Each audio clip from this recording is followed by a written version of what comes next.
Nah, baik adik-adik, Bismillahirrahmanirrahim. Kita pada pagi hari ini akan menjelaskan tentang zakat. Nah, nanti ada beberapa hal yang perlu kita bahas tentang zakat. Nah, yang pertama nanti ada pengertian zakat, lalu kedua tuh ada dalil zakat, yang ketiga itu ada macam-macam zakat, dan yang keempat orang-orang yang menerima zakat, dan kelima itu nanti ada hikmah dari zakat itu sendiri. Oke, yang pertama adalah pengertian zakat. Nah, zakat ini secara bahasa atau berasal dari kata bahasa Arab az-zakah. Nah, maksudnya apa? Az-zakah itu adalah masdar dari fi'il madzi zakah. Nah, itu yang berarti bertambah, tumbuh dan berkembang seperti itu. Nah, dan zakah ini juga bisa bermakna suci begitu. Selanjutnya pengertian secara istilah. Nah, zakat ini menurut syara atau para ahli itu sesuatu yang hukumnya wajib dikeluarkan dari sekumpulan harta benda tertentu. Nah, menurut sifat dan ukuran tertentu kepada golongan tertentu dan yang berhak menerimanya.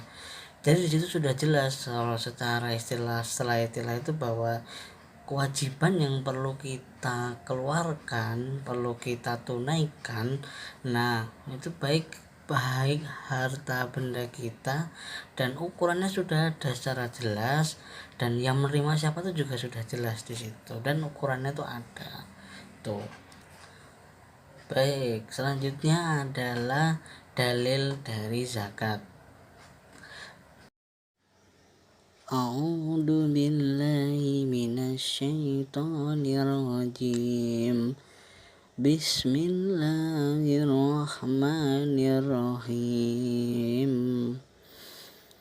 Ya ayyuhalladzina amanu anfiqu min thayyibati ma kasabtum wa mimma akhrajna lakum minal ardi wa la tayammamul khabitha minhu tunfiqun walastum biakhidhihi illa an tughmidu fihi wa'lamu annallaha ghaniyyun hamid.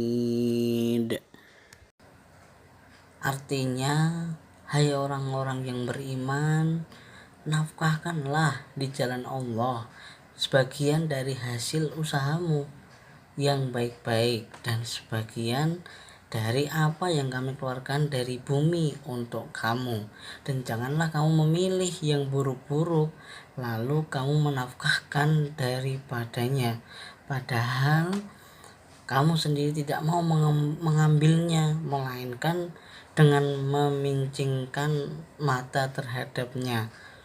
Dan ketahuilah bahwa Allah itu maha kaya lagi maha terpuji. Quran Surat Al-Baqarah ayat 267. Baik, selanjutnya adalah macam-macam zakat. Nah, zakat ini ada dua, ada zakat fitrah dan zakat mal. Nah, zakat fitrah ini apa pengertiannya? Adalah zakat yang wajib dikeluarkan oleh setiap muslim setahun sekali berupa makanan pokok sesuai dengan kadar yang telah ditentukan oleh syara. Nah, hukumnya apa sih zakat fitrah ini? Hukumnya adalah fardu ain. Nah, yaitu wajib dilaksanakan setiap umat Islam yang memiliki, nah ada catatan di sini, yang memiliki kelebihan makanan pokok untuk diri dan keluarga yang dinafkahi, baik orang tua, baik yang tua atau muda dan anak-anak. Gitu. Terus selanjutnya ada syarat wajib zakat fitrah. Yang pertama adalah Islam. Nah, ini tentu. Yang kedua adalah mendapat akhir dari penghabisan bulan Ramadan dan awal malam Idul Fitri meskipun sebentar. Nah, selanjutnya yang ketiga, memiliki kelebihan harta dan keperluan makanan untuk dirinya sendiri dan untuk yang wajib dinafkahi baik manusia ataupun binatang pada malam hari raya dan hari siangnya gitu. Baik, selanjutnya adalah waktu dan hukum membayar zakat fitrah. Nah, ini yang pertama adalah waktu diperbolehkannya, yaitu di awal Ramadan sampai hari penghabisan Ramadan. Nah, jadi kalau setelah selesai Ramadan itu bukan lagi membayar zakat fitrah namanya. Jadi hanya awal Ramadan sampai akhir Ramadan begitu. Lalu waktu yang wajib itu mulai terbenam matahari penghabisan Ramadan. Nah, itu wajib. Terus waktu yang lebih baik atau sunnah itu yang dibayar sesudah sholat subuh sebelum pergi sholat hari raya begitu. Lalu waktu yang makruh itu kapan? Nah, itu membayar fitrah sesudah hari raya tetapi sebelum terbenam matahari pada hari raya. Nah, semisal ya Senin misalnya hari rayanya, dia membayar setelah sholat Idul Fitri. Nah, itu berarti dia hukumnya makruh gitu. Terus haram. Nah, haram ini ya nggak boleh itu apabila sengaja dibayar sesudah matahari terbenam pada hari raya. Berarti setelah hari raya matahari terbenam itu udah nggak boleh lagi untuk membayar zakat. Begitu untuk yang zakat fitrah. Baik, selanjutnya ada zakat mal. Nah, zakat mal itu adalah segala sesuatu yang diinginkan sesekali oleh manusia untuk dimilikinya, memanfaatkan dan menyimpannya. Nah, menurut syar'i itu ialah segala sesuatu yang dimiliki dan juga dapat dipergunakan. Nah, jadi zakat mal ini disebut zakat harta, yaitu kewajiban umat Islam yang memiliki harta benda tertentu untuk diberikan kepada yang berhak sesuai dengan ketentuan nasab. Nah, dalam jangka waktu tertentu. Nah, tujuannya apa sih zakat mal ini? Tujuannya untuk membersihkan dan mensucikan harta benda mereka dari hak kaum miskin antara umat Islam gitu.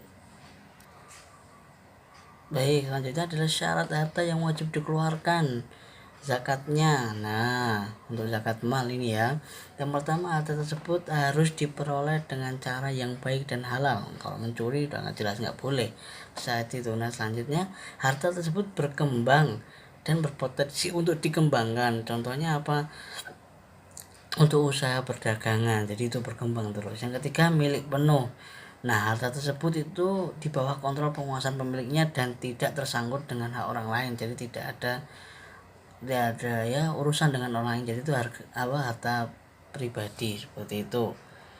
Oke, yang selanjutnya yang keempat itu mencapai nisab. Nah, mencapai jumlah minimal ini yang menyebabkan harta terkena kewajiban zakat. Nah, contohnya nisab emas itu 77,50 gram, kadar 24 karat itu nisab.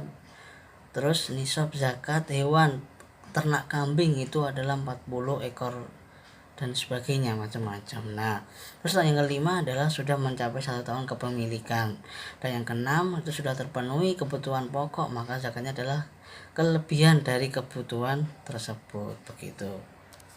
Baik, selanjutnya adalah ada 8 golongan orang-orang asnaf. Nah, orang-orang yang menerima zakat ada 8 golongan yang terdapat pada surat At-Taubah ayat ke-60. Artinya sesungguhnya zakat itu hanyalah untuk orang-orang fakir, orang miskin, amil zakat yang dilunakkan hatinya atau mu'alaf, untuk memerdekakan hamba saya, untuk membebaskan orang yang berhutang untuk jalan Allah, dan orang yang sedang dalam perjalanan sebagai kewajiban dari Allah. Allah Maha mengetahui dan Allah Maha bijaksana. Quran At-Taubah ayat ke-60. Nah, jadi situ dapat ada 8 orang yang berhak menerima zakat. Yang pertama adalah orang fakir, orang yang tidak memiliki harta benda, yang tidak memiliki pekerjaan untuk mencarinya. Yang kedua adalah orang miskin, orang yang memiliki harta tapi hanya cukup untuk memenuhi kebutuhan hidupnya pribadi. Lalu ada yang ketiga amil, orang-orang yang mengelola mengumpulkan zakat, yang membagikan zakat itu juga dapat. Keempat adalah mu'alaf, orang yang masih lemah imannya. Nah, atau baru mengenal Islam. Yang kelima adalah budak, itu hamba sahaya memiliki kesempatan mereka tapi tidak memiliki harta untuk menebusnya. Yang keenam adalah ghorim, itu orang yang memiliki banyak hutang. Nah, sedangkan dia tidak bisa melunasinya. Yang ketujuh, fisabilillah, orang yang berjuang di jalan Allah yang dalam perjalanan. Nah, itu yang kedelapan. Yang terakhir adalah ibnu sabil, orang yang kehabisan bekal dalam perjalanannya. Itu 8 orang yang berhak mendapatkan zakat. Baik, lalu yang terakhir, hikmah disyariatkan zakat. Nah, yang pertama, untuk membersihkan jiwa seorang mukmin dari bahaya yang ditimbulkan dosa dan kesalahan serta dampak buruk di dalam hati. Yang kedua, menyediakan perbekalan bagi mereka yang berperang di jalan Allah. Yang ketiga, membantu musafir yang muslim ketika kehabisan bekal dan tidak memperoleh sesuatu yang mencukupi tanggungan selama dalam perjalanannya.